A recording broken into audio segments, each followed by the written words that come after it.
Eveline by James Joyce. She sat at the window, watching the evening invade the avenue. Her head was leaned against the window curtains, and in her nostrils was the odor of dusty cretonne. She was tired. Few people passed. The man on the last house passed on his way home. She heard his footsteps clacking along the concrete pavement and afterwards crunching on the cider path before the new red houses. One time there used to be a field there in which they used to play every evening with other people's children. Then a man from Belfast bought the field and built houses on it. Not like their little brown houses, but bright brick houses with shining roofs. The children of the avenue used to play together in the fields. The Devines, the Waters, the Duns, little Keogh, the cripple, she and her brothers and sisters. Ernest, however, never played. He was too grown up. Her father used to hunt them out in the field with his blackthorn stick, but usually little Keogh used to keep nix and call out when he saw her father coming. Still, they seemed to have been rather happy then. Her father was not so bad then, and besides, her mother was alive. That was a long time ago. She and her brothers and sisters were all grown up, and her mother was dead. Tizzie Dunn was dead too, and the Waters had gone back to England. Everything changes. Now she was going to go away like the others, to leave her home. Home.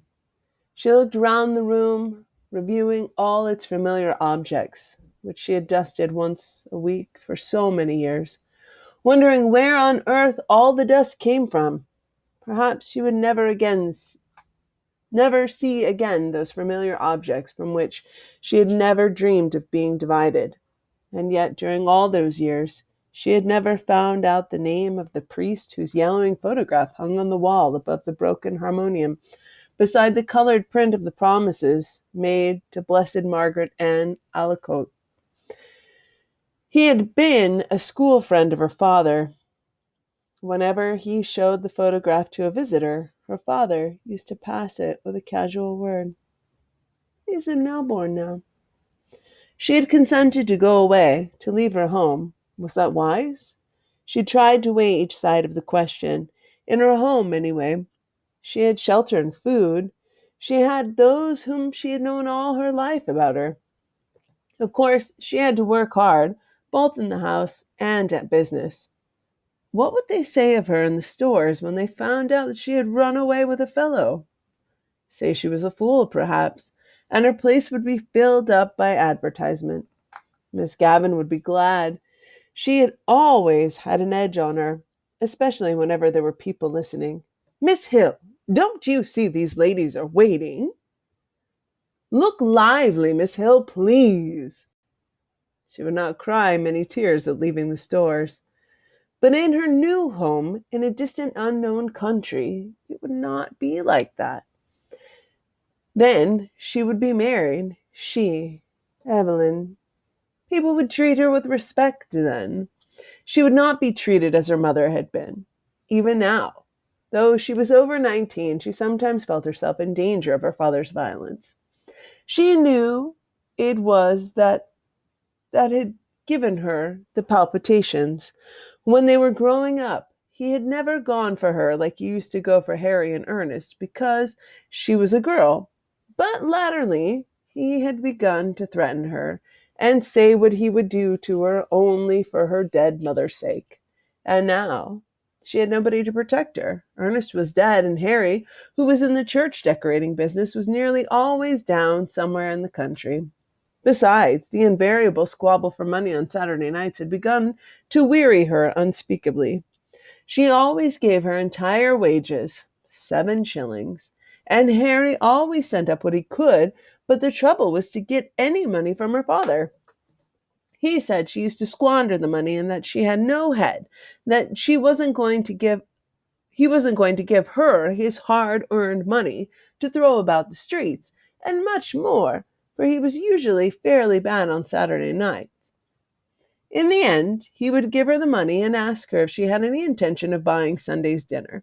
Then she had to rush out as quickly as she could and do her marketing, holding her black leather purse tightly in her hand as she elbowed her way through the crowds and returning home late under her load of provisions. She had hard work to keep the house together and to see that the two young children who had been left in her own charge went to school regularly and got their meals regularly. It was hard work, a hard life, but now that she was about to leave it, she didn't find it wholly undesirable life.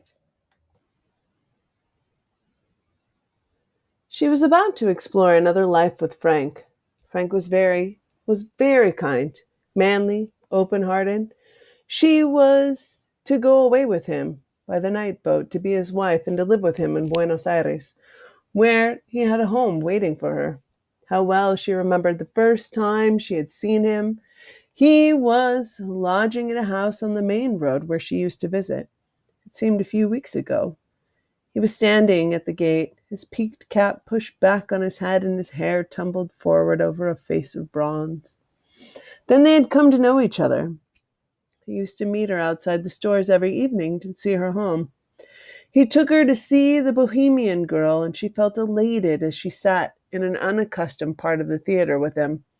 He was awfully fond of music and sang a little. People knew that they were courting, and when he sang about the lass that loves a sailor, she always felt pleasantly confused. He used to call her Poppins out of fun. First of all, it had been an excitement for her to have a fellow, and then she had begun to like him. He had tales of distant countries. He had started as a deck boy at £1 a month on a ship of the Allen Line going out to Canada. He told her the names of the ships he had been on and the names of the different services.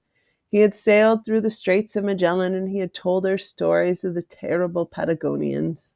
He had fallen on his feet in Buenos Aires, he said, and he had come over to the old country just for holiday. Of course, her father had found out about the affair and had forbidden her to have anything to say to him. "I know these sailor chaps," he said. One day he had quarreled with Frank, and after that she had to meet her lover secretly. The evening deepened in the avenue. The white of two letters in her lap grew indistinct. One was to Harry, the other to her father. Ernest had been her favorite, but she liked Harry too. Her father was becoming old lately, she noticed. He would miss her. Sometimes he could be very nice. Not long before, when she had been laid up for a day, he had read her out a ghost story and made a toast for her at the fire. Another day, when their mother was alive, they had all gone for a picnic to the hill of Howth. She remembered her father putting on her mother's bonnet to make the children laugh. Her time was running out, but she continued to sit by the window, leaning her head against the window curtain, inhaling the odor of dusty cretonne. Down far in the avenue she could hear a street organ playing. She knew the air. Strange that it should come that very night to remind her of the promise of her mother. Her promise to keep the home together as long as she could. She remembered the last night of her mother's illness. She was again in the close, dark room at the other side of the hall, and outside she heard a melancholy air of Italy. The organ player had been ordered to go away and given sixpence. She remembered her father strutting back into the sick room, saying, "Damned Italians coming over here." As she mused, the pitiful vision of her mother's life laid its spell on the very quick of her being. That life of commonplace sacrifices closing in final craziness. She trembled as she heard again her mother's voice saying constantly with foolish insistence, "Deveron Saralan, Deveron Saron." She stood up in a sudden impulse of terror. Escape! She must escape! Would Frank save her? He would give her life, perhaps love too. But she wanted to live. Why should she be unhappy? She had a right to happiness. Frank would take her in his arms, fold her in his arms. He would save her. She stood among the swaying crowd in the station at the north wall. He held her hand, and she knew that he was speaking to her, saying something about the passage over and over again. The station was full of soldiers with brown baggages. Through the wide doors of the sheds she caught glimpses of the black mass of the boat lying in beside the quay wall with illumined portholes. She answered nothing. She felt her cheek pale and cold, and out of a maze of distress she prayed to God to direct her, to show her what was her duty. The boat blew a long, mournful whistle into the mist. If she went, tomorrow she would be on the sea with Frank, steaming towards Buenos Aires.